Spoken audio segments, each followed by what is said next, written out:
Regardez au chapitre 6, au verset 15, au meilleur, verset 15, au verset 17. Verset 17. Gédéon lui dit, c'est ça? 6, 17. Gédéon lui dit, si j'ai trouvé grâce à tes yeux, donne-moi, hein? Qu'est-ce qu'il a demandé? Donne-moi un signe pour montrer que c'est toi qui me parles. Mais quel signe, Église? Mais quel signe Gédéon voulait? Dieu l'a parlé, l'ange, le prophète a parlé, l'ange a parlé, Dieu a parlé, mais même comme ça, il voulait un signe. Il y a beaucoup de personnes qui cherchent des signes. Et à force de chercher des signes, elle finit des fois pour devenir une personne incrédule. Une personne que Dieu ne voulait pas qu'elle soit comme ça, mais elle devient comme ça. Pourquoi? Parce qu'elle cherche des signes. Et le diable sait qu'elle cherche des signes. Et le diable lui-même va placer des signes, des faux signes. Rappelez-vous ce que Jésus a dit aux Juifs. Vous demandez un signe. Aucun signe vous sera donné, si ce n'est que le signe de qui? De Jonas. Désobéissez. Quel était le signe de Jonas? Si vous désobéissez, vous serez dans l'obscurité. Comme Jonas, il était dans l'obscurité. La Bible dit qu'il ne voyait rien à l'intérieur du mammifère, du poisson. Comment on dit ça, le grand poisson? Ce n'est pas une baleine dans tous les cas, mais c'était un grand poisson. Et il était dans l'obscurité là-dedans. Ça, c'est le signe que Dieu donne. Désobéis et tu seras où? Dans l'obscurité. Il y a des personnes qui sont dans l'obscurité. Il demande un signe. Regardez, verset 18. Ne t'éloigne point d'ici. Un signe avec des conditions. Ne t'éloigne point d'ici jusqu'à ce que je revienne auprès de toi, que j'apporte mon offrande et que je la dépose devant toi. C'est intéressant. Est-ce que quelqu'un lui a demandé quelque chose? Mais il savait que pour que le signe soit approuvé, il fallait présenter. Pourquoi il n'a pas fait ça avant? Pourquoi il n'a pas fait ça avant? Parce qu'il avait des idoles. Direct ou indirectement, il était en connivence avec l'idole. Quand il a répondu à l'ange, « Ah, si l'Éternel est avec nous, pourquoi toutes ces choses nous sont-elles arrivées ?» L'ange aurait pu dire, « À cause de vous-même. Parce que vous servez à d'autres idoles. » Et le prophète a déjà parlé à ce sujet. Mais non, vous savez pourquoi? Parce que Dieu, il est patient. Et Dieu persiste. C'est là le signe que j'ai, que Dieu m'appelle. Toutefois que je vis une campagne, c'est pour moi un signe que Dieu m'appelle à vivre un moment que je n'ai jamais vécu. Et à ce moment-là, il fait comme ça. Et l'Éternel dit, regardez ce que l'Éternel a dit, je resterai jusqu'à ce que tu reviennes. Gédéon, qu'est-ce qu'il a fait? Entra, regardez, Gédéon, regardez-moi, le plus petit de sa famille, et sa famille était la plus pauvre. N'est-ce pas ce qu'il a dit? Oui ou non? Vous pouvez voir que des fois, quand la personne elle veut se rabaisser, sans que personne ne lui demande rien, elle est capable de se rabaisser totalement. C'est vrai ou c'est pas vrai? Des fois, la personne, regardez comme on vous a déjà appris beaucoup de fois, quand quelqu'un dit comme ça, oui, je sais que je ne sers à rien. Et vous lui dites, ça c'est vrai. Elle va dire, mais pourquoi tu dis ça? Tu n'as pas besoin de dire ça. Ouais, mais si tu dis que tu ne sers à rien, tu es consciente que tu ne sers. Si je rajoute une couche, ça ne va rien te faire parce que tu dis que tu ne sers à rien. Il a su dire, je suis le plus petit et ma famille, elle est la plus pauvre. Comment je vais me battre? Comment je vais me battre? Regardez, verset, quel verset? Hein? Gédéon entra, prépara un chevreau, et fit avec un épha de farine des pains sans levain. Elle était la plus pauvre, mais elle n'était pas là en train de manger des os, comme on dit.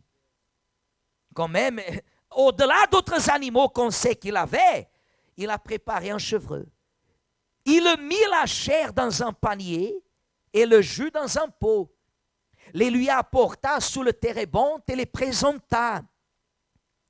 Voyez, des fois la personne, elle pense que parce qu'elle fait tout correct, elle est en train d'obéir à Dieu.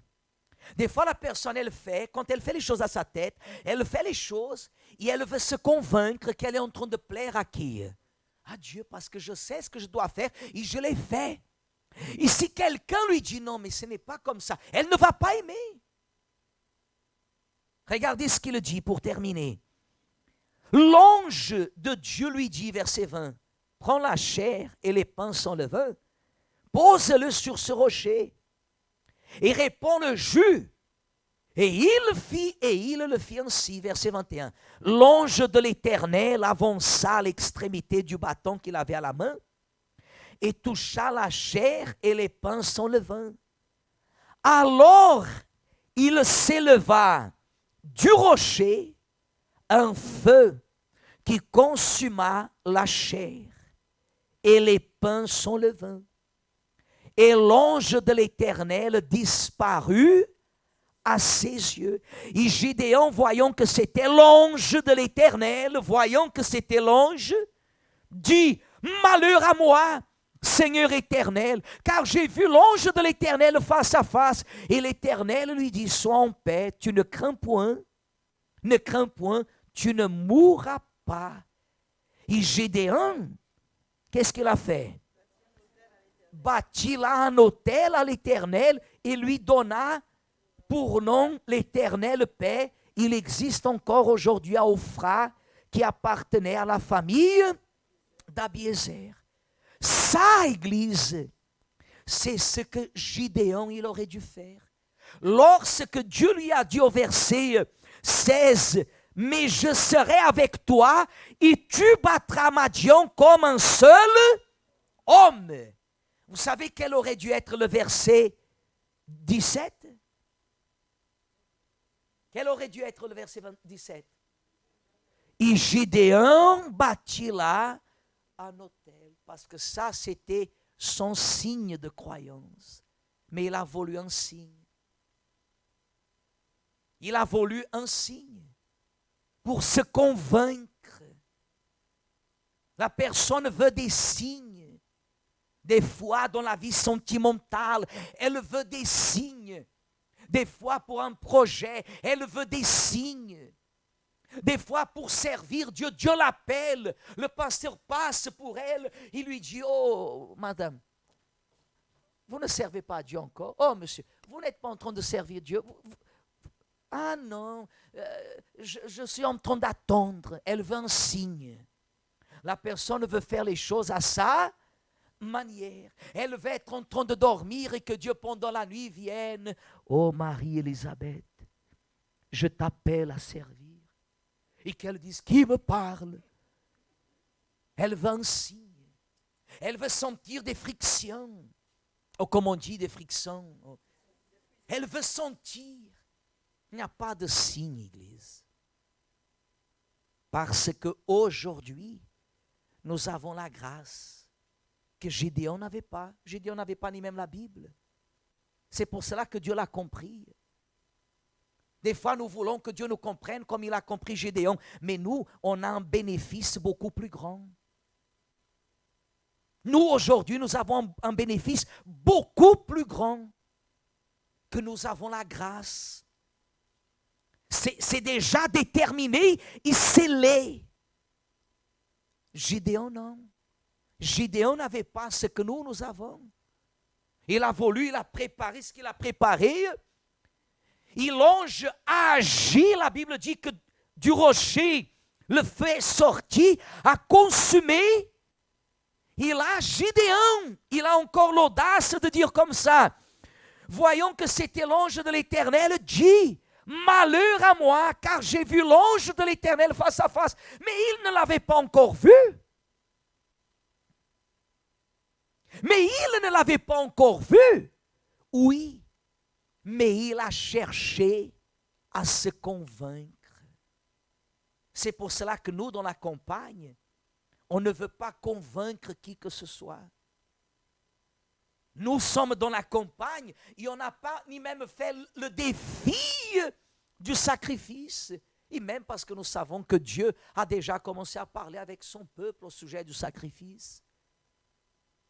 Mais pour que toute personne soit bien consciente que cette campagne, malgré qu'elle est ouverte à toutes les personnes, ni tout le monde peut participer. Pourquoi, évêque? Parce que cette campagne n'est pas pour qui veut un signe. Cette campagne est pour ceux et celles qui sont disposés, qui sont déterminés à glorifier à Dieu, à dire Seigneur, ma vie, comme on est en train de prier à 3 heures du matin, chaque soir, 3 heures du matin, moi je prie d'un côté, Elisabeth va prier de l'autre, on élève la Bible et je prie Seigneur, tu m'as délivré, tu m'as racheté, tu m'as sauvé. Mais si ma vie ne témoigne pas cette parole, à quoi ça sert de continuer à vivre? À quoi ça sert de vivre sur terre disant que Dieu, il est. Ici, dans mes démarches, ma vie ne te témoigne pas. Ah, évêque, vous pensez seulement à recevoir? Non, je pense à donner. À donner. À donner gloire. À rendre gloire. Je pense que tous ceux et celles qui vous regardent, ils le doivent avec tout le respect spirituellement, ils le doivent comme baver. Ils doivent se dire, mais attends, où est-ce qu'elle cherche ce bien-être? Où est-ce qu'elle cherche cette nourriture? Parce qu'on la contemple, elle dégage de son intérieur une vie. C'est ça la différence, Église. C'est de témoigner la gloire de l'Éternel. Les victoires, naturellement, doivent vous accompagner. Mais si vous voulez un signe, vous êtes en train de demander à Dieu, Seigneur, accomplis ma volonté. Si vous agissez en conformité à ce que Dieu vous parle, vous êtes en train de dire, Seigneur, accomplis dans ma vie ta volonté. Et je vous pose la question, que voulez-vous? Que Dieu accomplisse votre volonté ou que votre vie témoigne sa volonté? Lequel? Un ou deux? Tapez un ou deux? Hein? Levez-vous s'il vous plaît, Église. Nous venons de vivre un fléau sur terre. Regardez-moi, Église. Nous venons de vivre un moment sur terre que nous savons, ça va être enregistré pour toujours, jusqu'à que nous partions. Et comment puis-je? Parce que même les personnes réfléchissent, même les personnes pensent, même les incrédules le pensent. Ils le savent. Et c'est ça que Dieu veut voir en nous. Regardez ici. C'est ça que Dieu veut voir en nous. Dieu veut voir en nous des personnes qui savent utiliser la quoi? La tête. Et qui disent, Seigneur, je veux que ma pensée soit ta pensée. Je ne veux pas forcer les choses par la force de mon bras.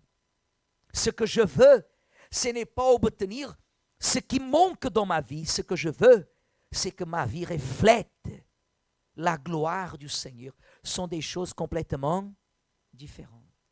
Et des fois, jusqu'à présent, vous ne savez pas et vous ne voyez pas où est cette chose. Mais Dieu sait.